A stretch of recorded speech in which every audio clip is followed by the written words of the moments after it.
Assalamualaikum warahmatullahi wabarakatuh. Kembali lagi bersama saya Hikmah Hutapea.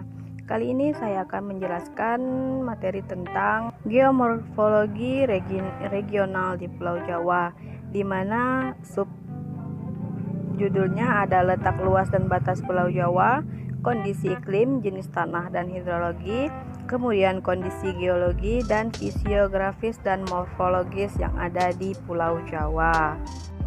Yang pertama, letak luas dan batas Pulau Jawa.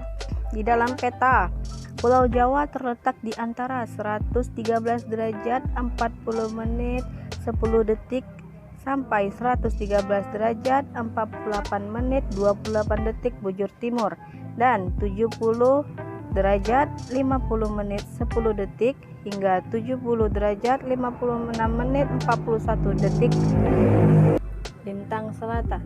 Luas Pulau Jawa berdasarkan peta diperkirakan mencapai 128,297 km persegi. Dengan 6 provinsi dan pulau-pulau kecil di sekitarnya, provinsi di Pulau Jawa adalah daerah khusus Yogyakarta, Jawa Timur, dan Banten. Kemudian batas Pulau Jawa wilayah daratan bagian utara berbatasan dengan Laut Jawa dan Pulau Sumatera. Bagian selatan berbatasan dengan Samudra Hindia. Kemudian bagian barat berbatasan dengan Selat Sunda dan Pulau Sumatera. Dan batas timur berbatasan dengan Selat Bali dan Pulau Bali. Kemudian batas Pulau Jawa wilayah lautan bagian utara berbatasan dengan Laut Jawa. Bagian selatan berbatasan dengan Samudra Hindia. Bagian barat berbatasan dengan Selat Sunda dan bagian batas timur berbatasan dengan Selat Bali. Nah, yang selanjutnya ada kondisi iklim, hidrologi, dan jenis tanah di Pulau Jawa. Wilayah Jawa Tengah memiliki curah hujan tahunan rata-rata 2000 mm per tahun dan suhu rata-rata 21 hingga 32 derajat Celcius atau sekitar 69,8 derajat hingga 89,6 derajat Fahrenheit.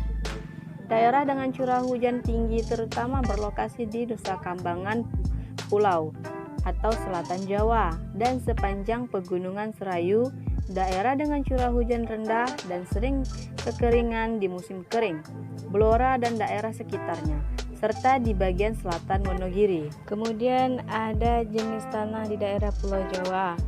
Yang pertama itu ada tanah vulkanis, kemudian tanah aluvial, dan ada tanah humus. Jadi ciri-ciri dari tanah vulkanis pertama yaitu butir tanahnya halus hingga menyerupai abu, tidak mudah terbang bila ditiup angin, tanahnya sangat subur, banyak mengandung unsur hara yang dibutuhkan oleh tumbuhan, dan tersebar di bagian tengah dan selatan Pulau Jawa. Kemudian ciri-ciri tanah aluvial, tanahnya sangat subur, terbentuk dari hasil endapan di tempat yang lebih rendah, banyak terdapat di lembah, aliran sungai, dan dataran rendah, dimanfaatkan sebagai daerah pertanian dan tanaman padi. Kemudian tanah humus, ciri-cirinya yaitu tanahnya sangat subur, berasal dari pembusukan tumbuhan, terdapat di bak atas dari tanah pada hutan-hutan lebat, dan berasal dari pembusukan tumbuhan. Kemudian kondisi hidrologi di Pulau Jawa. Pola hidrologi kawasan Kars Kendek Utara secara regional adalah pola aliran paralel, di mana terdapat penjajaran mata air dan mengikuti struktur geologi yang ada. Pola aliran seperti ini merupakan cerminan bahwa pola aliran sungai di kawasan Kars Sukolilo, Pati, dan kawasan Kars Grobogan dipengaruhi oleh struktur geologi yang berkembang. Sungai-sungai yang mengalir dibagi menjadi dua zona, yaitu zona aliran utara dan zona aliran selatan. Zona ditemukannya penjajaran mata air tersebut merupakan batas zona jenuh. Pada zona utara, pemunculan mata air Kars berada pada daerah-daerah relatif rendah hingga dataran dengan kisaran ketinggian 20 hingga 100 mdpl, dan pada zona selatan muncul pada ketinggian antara 100 hingga 350 mdpl. Pada 20 juta tahun sebelum Masehi, zona tubrukan lempeng Australia dengan lempeng Asia terkunci dan menyebabkan menunjamnya lempeng Australia di bawah lempeng Asia. Penunjaman ini yang berlangsung hingga sekarang dan menyebabkan munculnya gunung-gunung api di sebelah barat Pulau Sumatera dan juga sebelah selatan Pulau Jawa. Pada waktu itu, Jawa Tengah dan Jawa Timur berupa lautan, karena kalau dilihat di selatan Pulau Jawa, banyak dijumpai gunung gamping. Gamping itu dulunya terumbu karang yang hidup dan adanya di laut.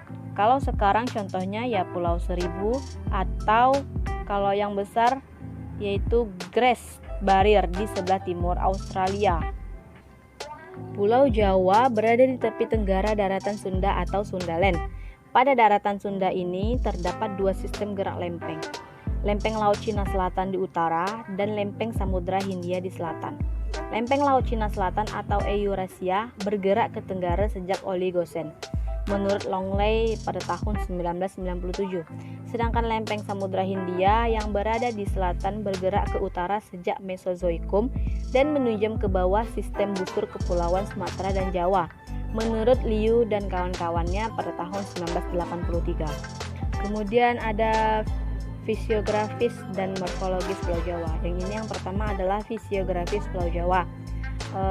Memiliki sifat yang khas, dan hal ini disebabkan karena beberapa keadaan. Satu di antaranya adalah iklim tropis.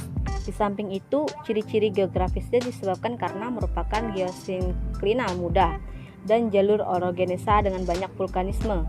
Kemudian Pulau Jawa secara fisiografis dan struktural dibagi atas 4 bagian utama menurut Bemmelen pada tahun 1970, yaitu sebelah barat Cirebon atau Jawa Barat, kemudian Jawa Tengah di antara Cirebon dan Semarang, Jawa Timur antara Semarang dan Surabaya, dan cabang sebelah timur Pulau Jawa meliputi Selat Madura dan Pulau Madura, Jawa Tengah, merupakan bagian yang sempit di antara bagian yang lain dari Pulau Jawa.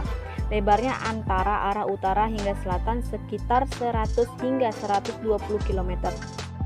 Morfologi Pulau Jawa. Pulau Jawa ini mempunyai sifat fisiografis yang khas disebabkan karena beberapa hal, diantaranya itu beriklim tropis.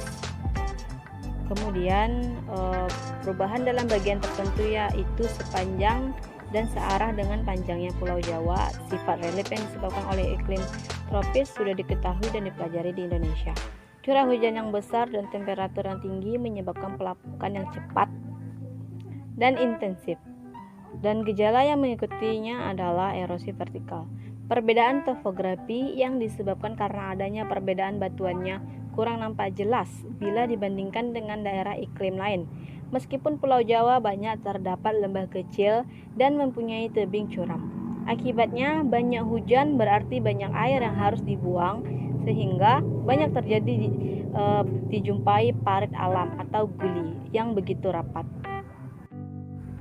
Baiklah, itu tadi sekilas materi tentang geomorfologi regional di Pulau Jawa. Saya memohon maaf apabila ada kesalahan dalam pengucapan kata. Saya ucapkan terima kasih, dan jangan lupa teman-teman like dan subscribe video ini. Saya berharap video ini bisa menjadi referensi buat teman-teman sekalian.